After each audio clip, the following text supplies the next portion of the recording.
Can Bama really go down this week? You bet your rear end they can. Oh, I don't think they will. Just to be very clear, Alabama at home versus on the road, different football team. Remember when they struggled with South Carolina? How does that game look right about now? That's a currently, though I don't think they should be, but they are currently top 15 team in the country, South Carolina, and well, Bama found a way to get it done. So Auburn comes in this week, and these two teams, both of them, in some ways are mirror images of each other, in other ways are polar opposites. Alabama's on the precipice of 9-3, and you have got Crimson Tide fans calling into the Paul Feinbaum show and lamenting that Kalen DeBoer is the head coach and how the season's going. And look, I dubbed it earlier this week a failed first season. It absolutely is. If Auburn went 9-3, they might extend Hugh Freeze, and Auburn fans would jump for joy at the prospect of once again winning 9 football games. Auburn's got plenty to play for here, not just a rivalry factor. They can't spoil anything directly for Alabama. It would have been more interesting had Alabama won last week at Oklahoma if Auburn had that in the back of their minds of, hey, they're a playoff lock if they win this game, but if they lose, it's all up in the air. Bama could still make the playoff. They shouldn't. They really shouldn't. I've got Bama winning this game big, and here's why. Bama is coming back home. Kalen DeBoer off a loss. I trust that guy off a loss. I know Bama fans don't like him a whole lot right now because last week was embarrassing. I'm not telling you to not feel that way. I am telling you he knows how important this football game is. I think he's going to have his team ready. It's in Tuscaloosa. Auburn hasn't won there, and Auburn's up and down. Auburn's up and down all over the place. They have showed their real potential in the last couple of weeks, and Tigers fans are going, where was this the rest of the year? Well, not present. So you can't cry over spilled milk, which is what Auburn's football season is at this point. I've got Bama big, 28-10. Yeah, normally I wouldn't lay points in the Iron Bowl, but I'm going to do it here. Bama 28, Auburn 10. How about the game of the week in the SEC? It's not the Iron Bowl. It's Texas and Texas A&M. I have been hyping up, without, frankly, even hardly talking about the matchup a whole heck of a lot in this game. I have been talking about this matchup for a couple weeks here on the show. I can't wait for it to actually arrive. It's going to be phenomenally awesome. It's going to be one of the best environments, maybe the most hostile environment in the country this season. Here's what this game comes down to. How does Texas A&M's defense slow down the Texas offense? Or does the Texas offense slow itself down? Do they commit penalties? Do they fumble the football? Jaden Blue's had some problems this year. Is Quinn Ewers out of sync again? Are there Arch Manning questions? Is Arch Manning going to come in because Quinn Ewers gets hurt? A lot of questions on the Texas side. I don't have that many questions about Texas's defense, but I do think Texas A&M behind that home crowd is going to find a way to score some points. And Marcel Reed's just a tough guy to stop. So I'll take Texas A&M in the points, but Texas is the better football team here. 27 points for Texas A&M, 31 for Texas, though. I said that backwards. Don't really know why. Podcasting is just weird like that. 31-27.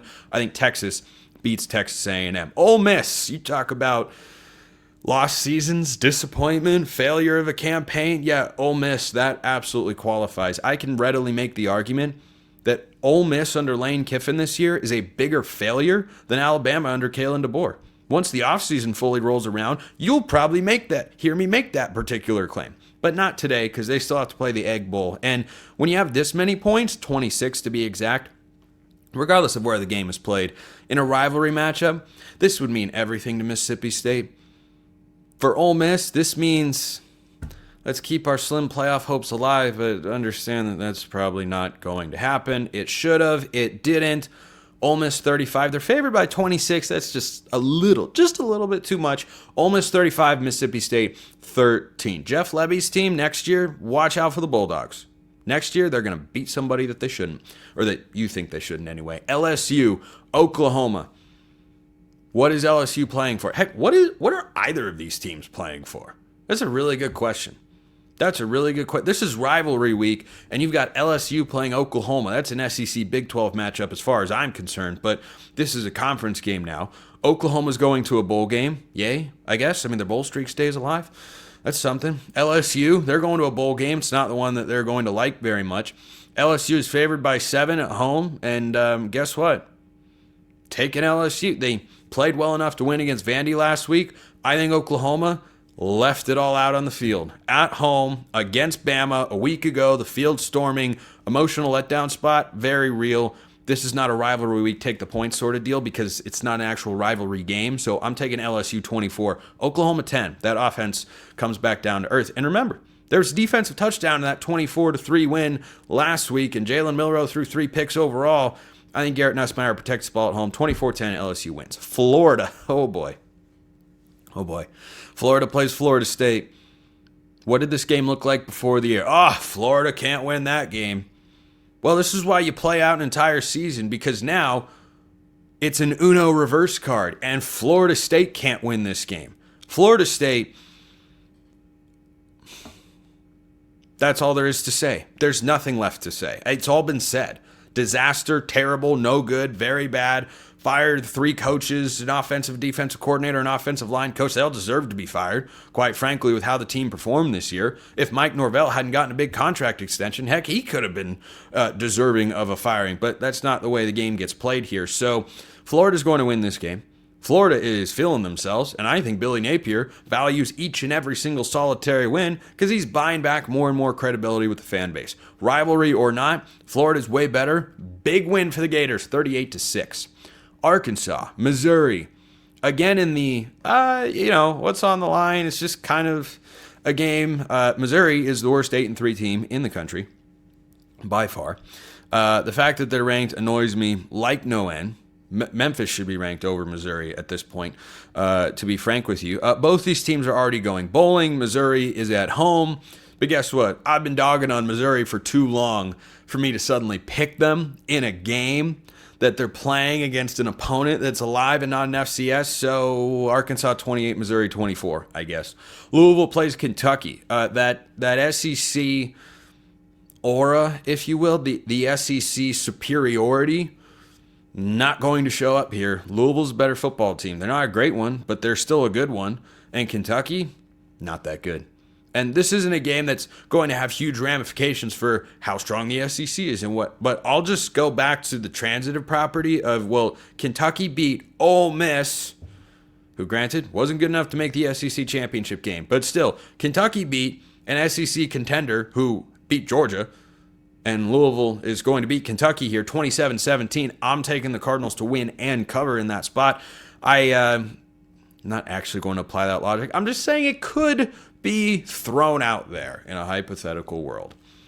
Maybe. But Louisville, Kentucky, pretty underrated rivalry. Pretty low stakes in this one. Louisville's going bowling. Kentucky is not.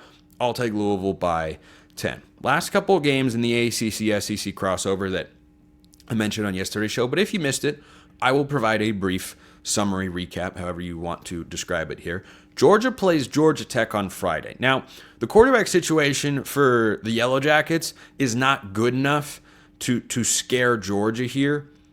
Georgia Tech does like to run the football a lot. That is Brent Key's whole identity. They run a lot of fly sweeps. They'll run their quarterbacks. Aaron Philo, Haynes King, they'll go back and forth. At least they did last week against NC State. I think part of that is Haynes King not quite being at 100%, coming off the injury he suffered a few weeks ago. But can Georgia Tech hang around?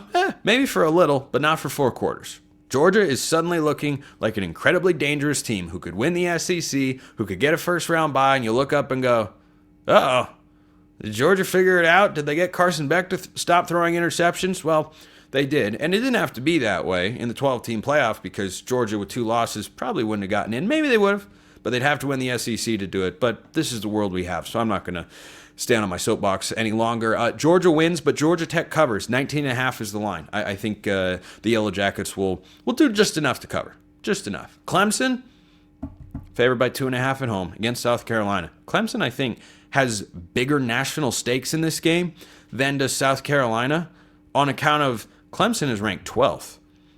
What happens when the number 12 team in the country picks up a top 15 win? I'm going to talk about this team more tomorrow, and that's Indiana. Indiana would really like South Carolina to win. You do not, in any way, shape, or form, want to mess around with a 10-2 Clemson team who lost in week 1. And that was so long ago, that doesn't even count. Let's overlook the Louisville game. Oh, look, they beat a top 15 South Carolina team. Well, that's what they've got. They're at home in Death Valley. I think Clemson wins. I think Clemson covers the 2.5 as well.